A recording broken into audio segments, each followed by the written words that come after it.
Praise lord. ఈరోజు దేవుని వాగ్దానము. వారు ఆ నక్షత్రమును చూచి అత్యానంద భరితులై ఇంటిలోనికి వచ్చి.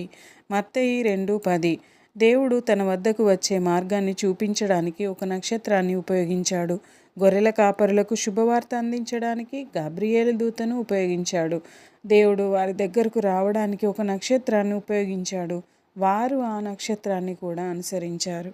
మైళ్ళ దూరం నడిచారు. రాత్రి పగలు రాజుల రాజును చూడాలనే ఆశతో వారు తమ గమ్యాన్ని చేరే వరకు తమ ప్రయాణాన్ని ఎప్పుడూ ఆపలేదు.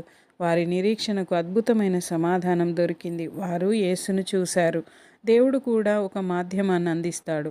నీ స్నేహితుడు లేదా దేవదూత నిన్ను తన దగ్గరకు తీసుకురావడానికి నీ మార్గాన్ని ఎన్నడూ అనుమానించకూడదు. ప్రయాణం ఎంత కష్టమైనా సరే నీ గమ్యాన్ని చేరే వరకు జ్ఞానులు సంతోషంతో నిదానించినట్లుగా మీరు కూడా పట్టుదలతో ఉండాలి. మీరు గొప్ప ఆనందం